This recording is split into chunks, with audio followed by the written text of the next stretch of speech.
Gittin Daf Mem Zayin Amud Aleph, dignity, Reish Lakish Zavi Nafshe Leludai. Another very peculiar piece of Agadata that we're going to learn. And the shiur is dedicated in the memory of Eliyahu Chaim Cohen's father, Rabbi Binyamin ben Binyamin. Sunday is his yortzeit. Eliyahu, we appreciate your being such an important part of the Matmonim, and part of that being a real Talmud, taking it to heart, understanding it, absorbing it, integrating it, and dedicating a shiur in the memory of one who's passed for a yortzeit enables so many people around the world to benefit from what you're benefiting from here every morning in Ranana. So appreciate that very much. In one of the very important conversations that I had with Nelson Mandela, I asked him at what moment during his period in prison does he feel he transformed from being a radical activist to a global statesman? Was there a moment in time that he could identify as the moment of transformation? And his eyes became a little dreamy, and he looked off into the distance, and he nodded his head, and he said, yes, there is a moment. The moment was my first night on Robben Island. And I did an inventory of my assets to see whether there was anything that they hadn't taken away from me. Was I left with anything? And I made a list of everything I had and crossed the list off, crossed the items off one by one, realizing everything had been taken away from me. My possessions, my assets, my money, my family, my status, my affiliations, everything had been taken away from me, except for one thing, and that was my dignity. And he saw my eyes light up, and he said to me, yes, but that's not the point. The point is how you define dignity. He said, because if you define dignity as the behavior you demand from other people towards you, then you're giving your dignity into the hands of other people. Other people can control your dignity. But I prefer to define dignity as the way I behave towards others, because that nobody can take away from me. And he saw my eyes spark up even more, and he put his hand on my shoulder and he said, but that's not even the point. He said, that means the point is, if dignity is going to be defined by the way you treat others, then you've got to treat even your jailers with dignity. Because if you treat anybody without dignity, you've lost your dignity. That's the important point. And for me, that was a transformational moment.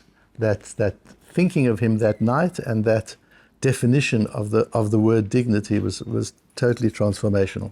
And we'll understand a Tosfos on this difficult piece of Agadata that we have today.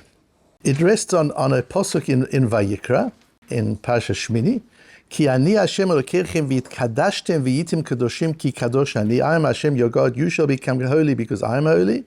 V'lo tetamu et nafshotechem b'chol asher tzaromes al haaretz. What does that mean? You have to become holy because I'm holy. How do you become holy? What does being holy mean? And we know that Ramban and Rashi and others, but we'll get an additional angle to that. So the difficult Agadata in our Gemara is a story with Reish Lakish. Reish Lakish Zavin Nafshe Leludoi. Reish Lakish, the great Reish Lakish, the Chavrusa of Rabbi Yochanan. We have so much in the Gemara from Reish Lakish and Rabbi Yochanan. Reish Lakish sold himself to cannibals.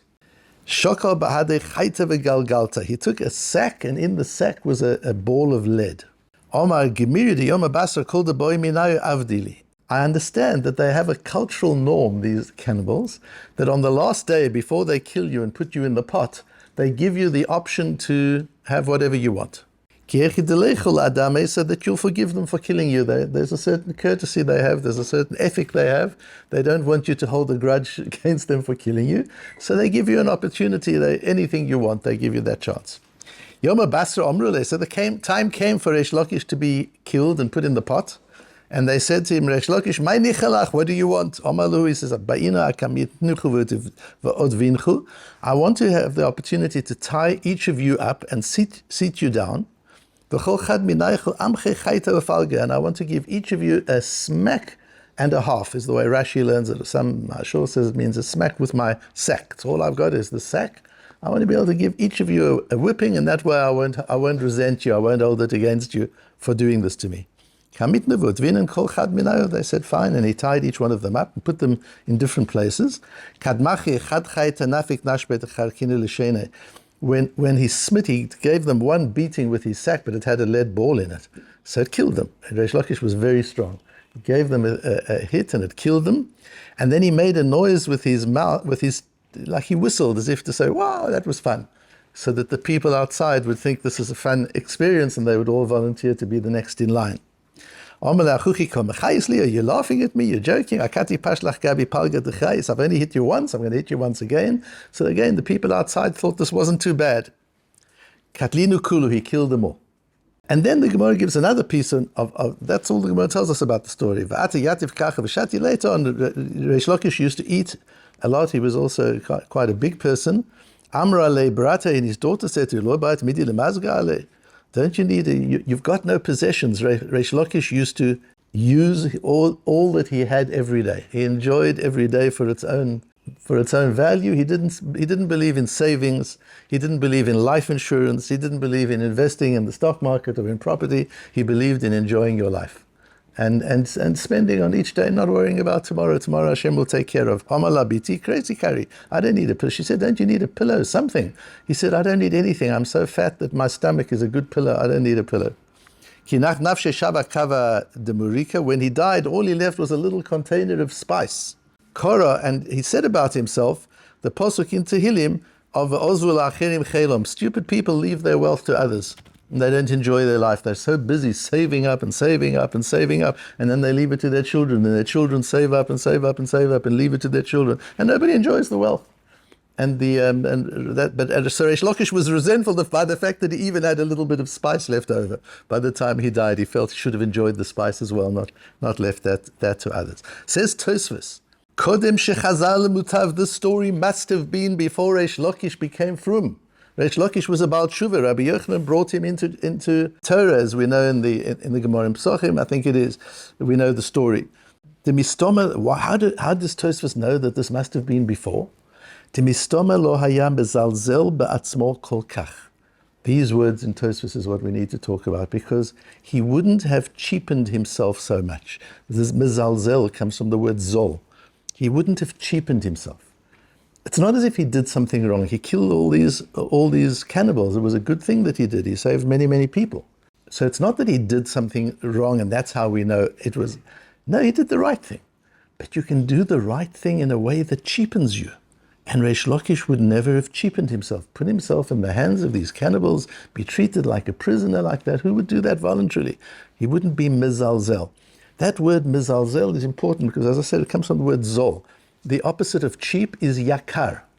Yakar is valuable, expensive, but yakar also means heavy. The Unclus always translates kovod as yakar, honor, and dignity is yakar. And kovod comes from the word kaved, weightiness. So ziluta and kovod, honor, to be honored and to be cheapened, are similar to the ideas of valuable and non-valuable, something that's cheap and something that has a high price tag. And Reish Lakish would never have treated himself like a cheap object. He wouldn't have allowed himself to be treated. He wouldn't have put himself in that situation. That's what's important. And I mentioned to you this fascinating little organization. I don't know if it's a little organization, I've got no idea, but they put out a little video every day, and it's called Vayema'en, which is based on the power of saying no. Vayema'en Yosef. And every day there's a Rav gives a little 1 minute, 1.5 minute talk on a different aspect of saying no. And the first one that I got when I subscribed to it was from a Rav in New York by the name of Rav Moshe Tuvia Liff. And Rav Liff speaks, a very fine Talmud Chacham in New York. And I'm indebted to him because he refers to a Rabbi Isaac shiur at the introduction to Parshas Kedoshim.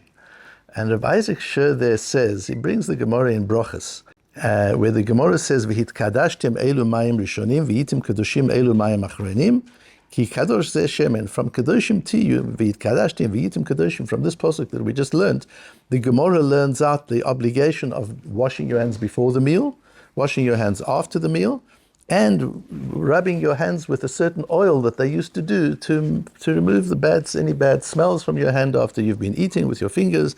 So they used to do that. And Rabbeinu Yonah says that's derech kedusha. Rabbi Isaac shiur was the mashgiach of Slabodka, one of the founders of Slabodka in Eretz Yisrael. He was a mashgiach already in Europe, and then he came to Eretz Yisrael. He was the mashgiach in Yeshiva Slobodka, and my copy of Rabbi Isaac Shir's droshes was given to me as I opened it up to learn this piece. I found the note in it that the Rosh Yeshiva Slobodka wrote to me when he gave it to me, and he said, "You're going to enjoy the Sefer. You're going to enjoy Rabbi Isaac Shir's material like we used to enjoy it when he gave it." And Rabbi Isaac Shir says, Kedoshim Tiyu means, Rashi says, Prushim Tiyu, withdraw from things. Parashas Kedoshim is full of things you mustn't do, full of no's. You can't do this, you've got to say no to this, you've got to say no to that. Kedoshim is Prushim, it's saying no, it's Vayema'en. But Rabbi Isaac Shir says, how do you come to that saying no? What drives it? Is it just we're not allowed to, we're not allowed to, we're not allowed to? This is one of the problems that we do with our children sometimes. We just pile onto them the things you're not allowed to do, and eventually they rebel. It's just, how much can you spend your life with you're not allowed to? Says Rabbi Isaac Shir, that's not the meaning of V'hitkadashtem v'yitem kedoshim. The word kedoshim also means chashivus. It means show something importance. That's what kedusha means. Attach importance to it. And he brings proofs for it. One of the ideas of kedusha is with a kohen. You've got to let a kohen go first. You've got to preserve a kohen's seat that he sits in a particular place. You've got to treat him with chashivus. You've got to treat him, and what does chashivus mean? Like yakar, like kovod. Kovod means with weight. The way you would treat something that's very expensive. And we've always got to check that with ourselves. Are we treating people with kovod? Are we treating them as a very valuable asset? Or are we treating them as a disposable commodity?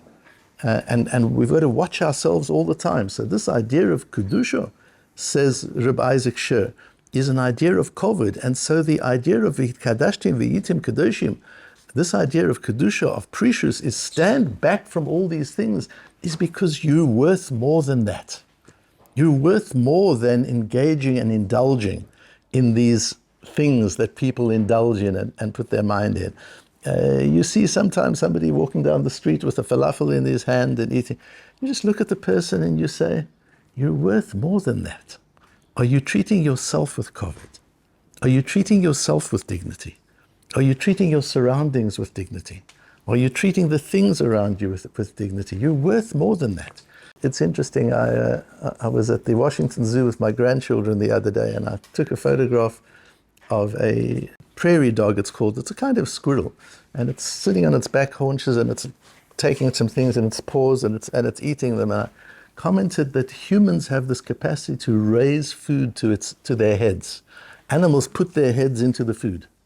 And it's interesting that squirrels have that. That's why they're so cute. They use their hands and they lift the food up to their mouths, a little bit like human beings do. But that's the essence of dignity. Do you stick your head into the world? Do you stick your head into your cell phone? Do you stick your head into the world around you? Do you stick your head into your food? The people that photograph their food all the time on social media, the food, is that your world? Aren't you worth more than that? Don't you have dignity? Don't you have kovod? As Mandela said, kovod for yourself. How you behave, not how others behave towards you. Are you behaving as somebody that's worth a fortune? Are you behaving as somebody that's mechubad? As a Ben Yisrael, as a Jewish person, as a son of the Ribbono Shel Olam, as somebody that the Ribbono Shel Olam has a direct relationship with? Are you acting that way? Or are you treating yourself in a way that isn't worthy of yourself? That's v'hitkadashtem. Keep away from these things.